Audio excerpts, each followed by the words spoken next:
السلام عليكم ورحمة الله وبركاته طلاب الصف العاشر. أهلا بكم في درس اليوم ضمن الوحدة السادسة. درس اليوم الدرس الأول للوحدة السادسة، الدوائر والمحيط. في البداية خلينا نتعرف على المصطلحات في الدائرة. المفاهيم الرئيسية للقطاع الخاص في الدائرة. لو رسمنا دائرة مثلا هذا الشكل، هاي دائرة. خلينا نتعرف على المصطلحات اللي في داخل الدائرة. في البداية خلينا بس نرسم دائرة أكبر أفضل.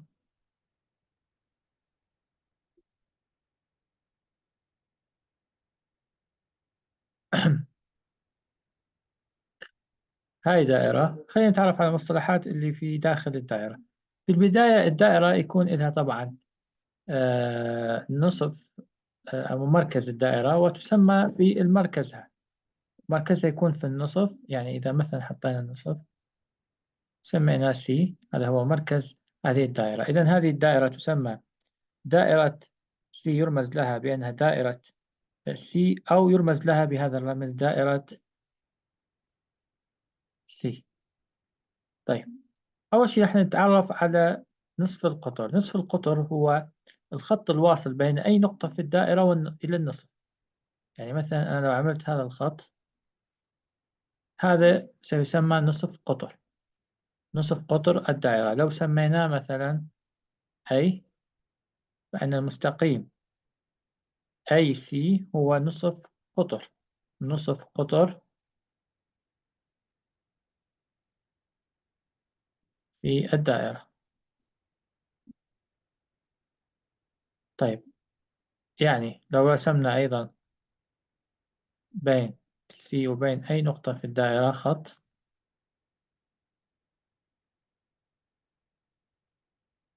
أي نقطة في الدائرة إلى نهاية، من النصف إلى أي نقطة في الدائرة، وسميناه مثلا أي اسم، ممكن B، فإن البي سي أيضا سيكون نصف قطر في الدائرة. بي سي أيضا هو نصف قطر في الدائرة. طيب، إذا تعرفنا على نصف القطر، خلينا نتعرف على الوتر. الوتر هو أي خط واصل بين نقطتين في الدائرة، بشرط أنه ما يمس في منتصف الدائرة. يعني مثلا لو وضعنا أو ربطنا بين النقطة A و B، فإن هذا سوف يسمى وتر. إذن ال AB وال AB راح يكون وتر في الدائرة. مثلا لو فرضنا أنه في نقطة هنا مثلا وسميناها F، وربطنا بين ال B وال F، ربطنا بين ال B وال F بهذا الشكل. إذن هذا أيضا ال BF راح يصير وتر في الدائرة. إذا الربط بين أي نقطتين بشرط أنه ما يمر في المركز يسمى وتر، فالبي اف أيضا وتر في الدائرة. طيب، خلينا نتعرف على القطر الكامل. قطر الدائرة، القطر هو اللي يربط بين نقطتين بشرط، نقطتين في الدائرة بشرط أنه يمر في مركز الدائرة. شرط أنه يمر في مركز الدائرة. يعني أنا لو ربطت بين الأف بخط مستقيم يمر في المركز إلى هاي النقطة مثلا، وسميت هاي النقطة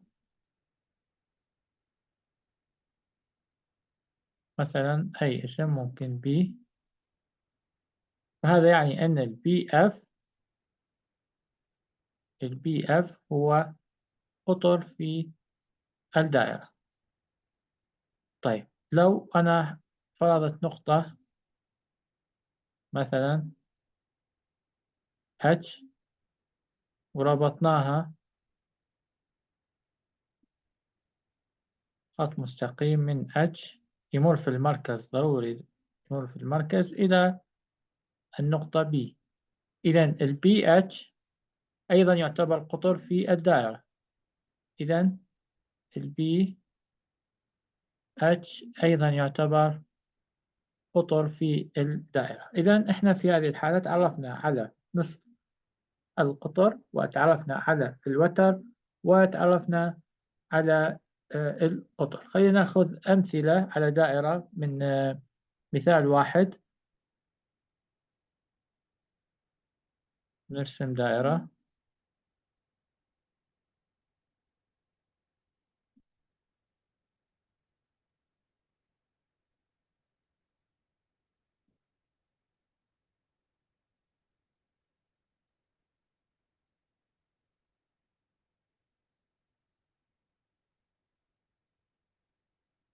المركز هو E، إذن هذه دائرة مركزها هو E. رح نرسم فيها قطر.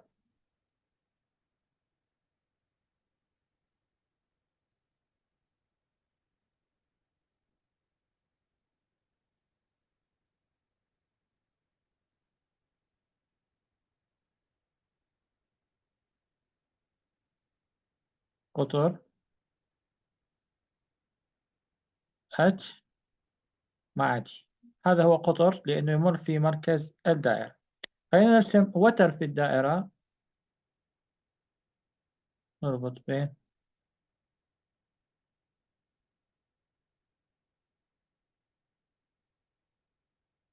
وتر في الدائرة وهو الجي كي. طيب، وخلينا أيضا نرسم نصف قطر في الدائرة.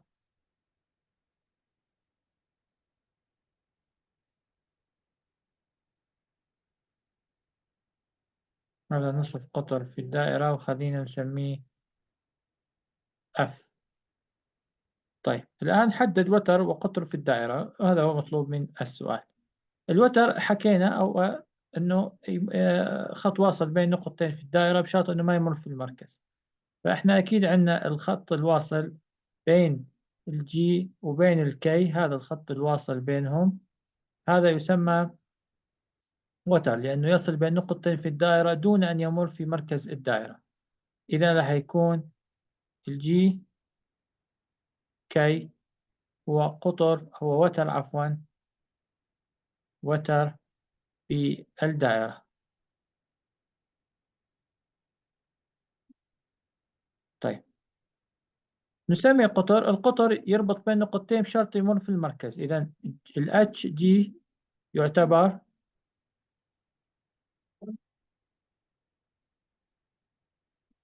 قطر في الدائرة.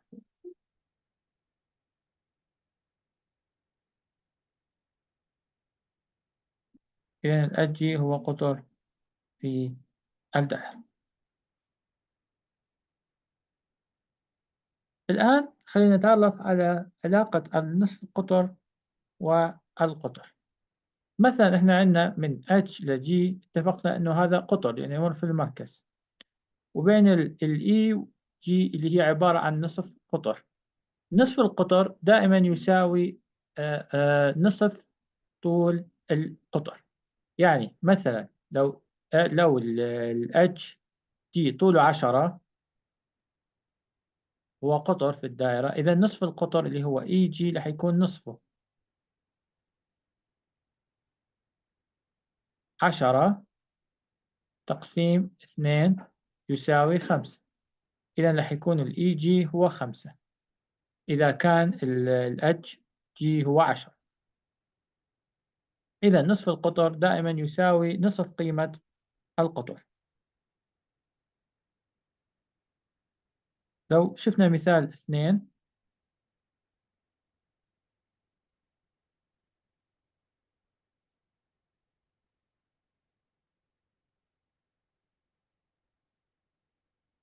هاي الدائرة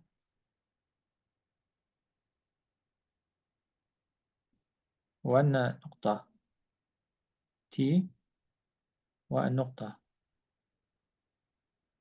U، المركز هو Q، وأن النقطة الدائرة اللي هي V. لو ربطنا بين هذه النقاط أن القطر TU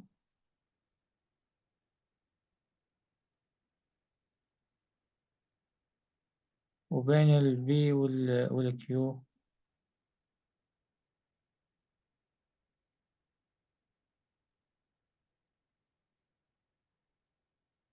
طيب في السؤال أو في مثال 2 إذا كان طول ال QF اللي هو نصف القطر 8 سنتيمتر، فما طول قطر الدائرة Q؟ طيب طالما هو معطيني نصف القطر 8، فطبعا نصف القطر هذا أيضا نصف قطر نفس الطول، لأن أنصاف الأقطار نفس الطول، هذا أيضا 8 راح يكون. طيب احنا حكينا أو اتفقنا أنه نصف القطر يساوي نصف قيمة القطر. فإذا كان طبعا نصف القطر يرمز له بالدي. إذا كان القطر أو نصف القطر R، إذا كان نصف القطر 8، فمعناتها القطر راح يساوي 8 في 2. 8 في 2 يساوي 16. إذا كان عندنا نصف القطر نضربه في 2 نحصل على القطر كامل. إذا كان صيغة السؤال أو الطلب من السؤال هو ما قطر الدائرة؟ قطر الدائرة راح يساوي نصف القطر في 2 ويساوي 16. إذا نستطيع أن نستنتج أنه كل ما أعطاني نصف قطر أي دائرة، طبعا أنصاف الأقطار لها نفس القيمة، بما أنه هو أعطاني هذا نصف القطر فهذا أيضا نفس القيمة. إذا كان نصف القطر 8، ومعناتها القطر كامل من T إلى U راح يساوي 8 في 2 يساوي 16. يعني بمعنى آخر لو أعطاني نصف القطر أضربه في 2 أحصل على القطر. طيب لو أعطاني القطر أقسمه على 2 أحصل على نصف القطر.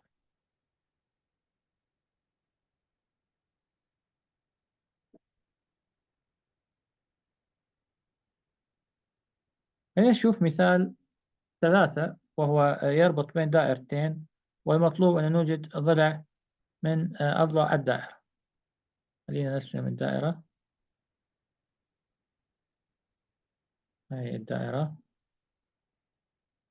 وفي دائرة ثانية متقاطعة معها لها لون آخر.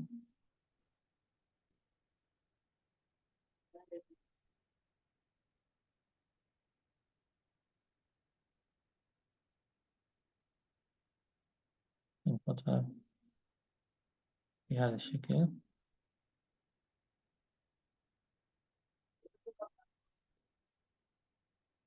طيب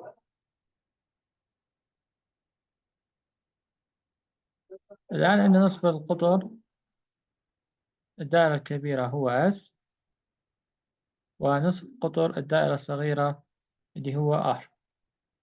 طيب في مثال 2 قطر الدائرة S يساوي 30، يعني قطر الدائرة الكبيرة يساوي 30. قطر الدائرة طبعا هو من S إلى C، نربط بينه من S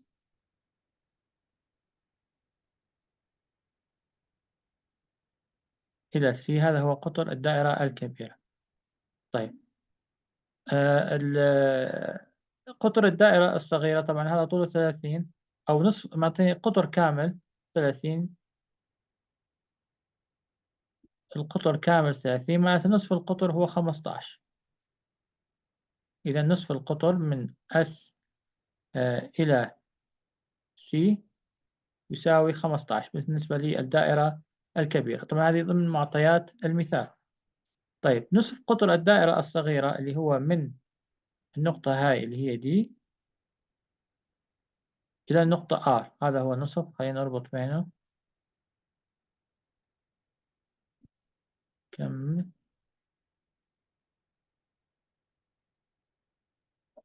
إذا من دي إلى R نصف القطر هو معطيني فيها في السؤال، معطيني قطر كامل 20. إذا نصف القطر 10.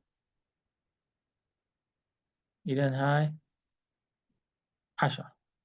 طيب المطلوب في صيغة السؤال أن نجد طول CD، يعني الطول من هذا المسافة إلى هاي المسافة.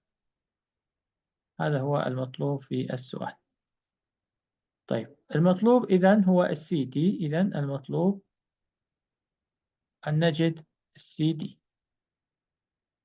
طيب هو كذلك معطيني في السؤال DC مسافة من هنا لهنا 9. طيب بما أن DC 9 والقطر كله 15، إذن القطر اللي هو من S ل C يساوي 15. هذا القطر من هون لهون هو عبارة عن SD زائد DC، يعني المسافة اللي من هون لهون هي عبارة عن SD زائد DC. إذا ال SD زائد DC تساوي ال CS اللي هي نصف القطر اللي هي قيمتها 15. طيب هو معطيني في السؤال إنه ال DS يساوي 9، DS يساوي 9، والمطلوب هو ال DC مثل ما اتفقنا، CD أو ال DC نفس الشيء يساوي 15. طيب حتى نحل هاي المعادلة خلينا نفرض هذا المجهول X 9 زائد X يساوي 15. إذا حتى نحل المعادلة نتخلص من التسعة عكس إشارتها هي زائد وتناقص ناقص 9. 9 مع التسعة تروح، إذا المجهول اللي هو الإكس راح يساوي 15 ناقص 9، إذا الإكس راح يساوي 6. الإكس اللي هو نفس قيمة السي دي، إذا السي دي تساوي 6.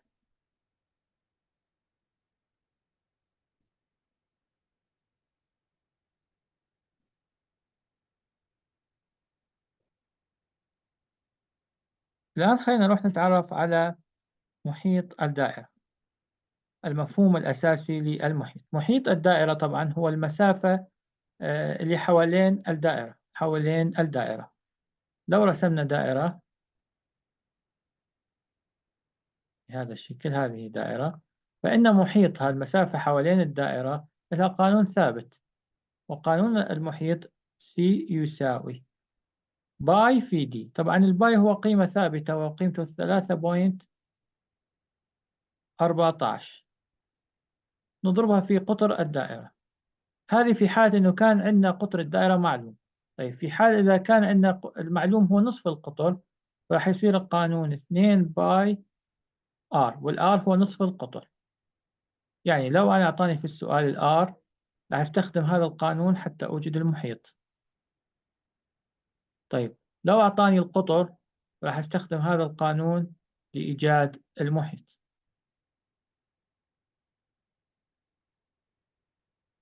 خلينا نشوف مثال 4 من الحياة اليومية. في مثال 4 في عام 2005 لعب روجيه فيدريل وأندريه كرة المضرب على منصة هبوط الطائرات الحوامة في برج العرب بالإمارات العربية المتحدة، وكان قطر المنصة الهبوط يساوي 24. خلينا نرسم الدائرة في البداية. هذه هي الدائرة وقطرها كامل يساوي 24. ارتفاعها يساوي 213 طبعا متر. طيب في مثال 4 من الحياة مطلوب أن نجد محيط منصة الهبوط، يعني هذه هي منصة الهبوط نجد محيطها. طيب اتفقنا أنه قانون بما أنه هو معطيني القطر وليس نصف القطر، إذا راح أستخدم قانون المحيط اللي له علاقة في القطر واللي هو يساوي باي في دي. طيب الباي اتفقنا اللي هي عبارة عن 3.14، هضربها في دي اللي هي 24. طب عند ضرب الرقمين راح نحصل على باستخدام الآلة الحاسبة راح نحصل على 45.4. هذا هو محيط الدائرة.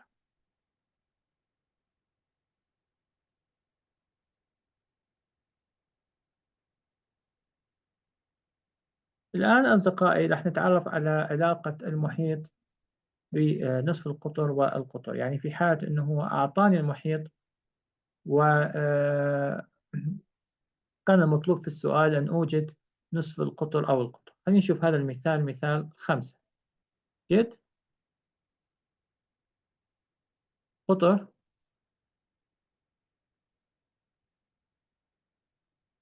دائرة، جد قطر دائرة مقربا إلى أقرب جزء من المياه إذا كان محيط الدائرة، إذا كان محيط الدائرة هو 106.4 متر. للعلم هو أيضا في الطلب الأول جد قطر الدائرة، في الطلب الثاني جد نصف قطر نفس الدائرة. طيب في البداية خلينا نوجد القطر، ثم سوف نوجد نصف القطر. طيب قانون المحيط يساوي باي في دي. طيب المحيط موجود عندي واللي هو قيمته 106.4، راح يساوي باي في دي مجهولة اللي هي القطر اللي احنا نبحث عنه. طيب الآن الباي مثل ما اتفقنا هي 3.14 في دي يساوي 106.4. طيب أنا حابب أوجد قيمة الدي حتى نتخلص من 3.14. نقسم عليها طبعا باستخدام الآلة الحاسبة. هاي مع هاي راح تروح، إذا الدي راح يساوي 106.4 تقسيم 3.14. باستخدام الآلة الحاسبة راح يوجد لي الناتج اللي هو 33.87 متر مربع. طيب هذه بالنسبة للقطر. الآن حتى نوجد نصف القطر يجب أنه نقسم القطر على 2.